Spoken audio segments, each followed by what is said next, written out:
आज आपण अतिशय वेगळ्या पद्धतीची आंब्याची चटणी करणार आहोत। मी इथे कच्च्या कैरीचे असे काप करून घेतले। इथे सुकं खोबरं घेतलंय 1 चम्मच, थोडा गूळ, लसूण, अद्रक, थोडा कढीपत्ता, लाल सुक्या मिरच्या, इथे तिखट सुक्या मिरच्या घेतल्या आणि काश्मीरी असेल तर कलर साठी ते पण घ्यायच्या, थोडी मेथी दाणे 10-15, मीठ, जिरं, मोहरी आणि हिंग। इथे मी थोडं तेल टाकून घेते, 1 चम्मच तेल गरम होऊ द्यायचं। मोहरी घालते, मोहरी तडतडायला लागली, जिरं घालते अर्धा चम्मच, हे तडतडलंय तर मी लाल सुक्या मिरच्या घालते, कढीपत्ता आणि मेथीचे दाणे।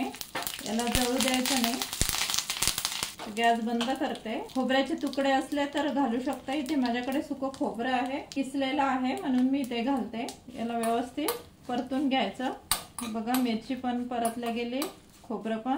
यात हिंग घालायचा, आधी जर हिंग घातला तर थोडा जळू शकते म्हणून आता मी हिंग घातलाय। आता हे सगळं आपल्याला एका मिक्सरच्या पॉट मध्ये काढून घ्यायचं। तेल वगैरे सगळं हे फोडणी जी आहे ना ते सर्वच मिक्सरच्या पॉट मध्ये काढायची।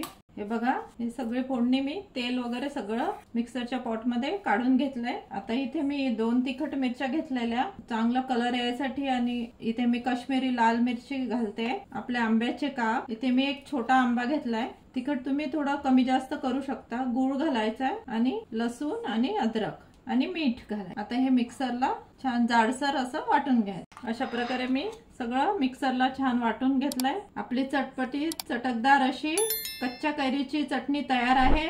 अशा प्रकारे एकदा नक्की करून बघा, वेगळ्या पद्धतीचे। आवडल्यास कमेंट करा, लाईक शेअर करा आणि माझ्या चॅनलला सबस्क्राइब केला नसेल तर प्लीज सबस्क्राइब करा। अशीच एक नवीन रेसिपी घेऊन भेटूया पुढल्या आठवड्यात। धन्यवाद।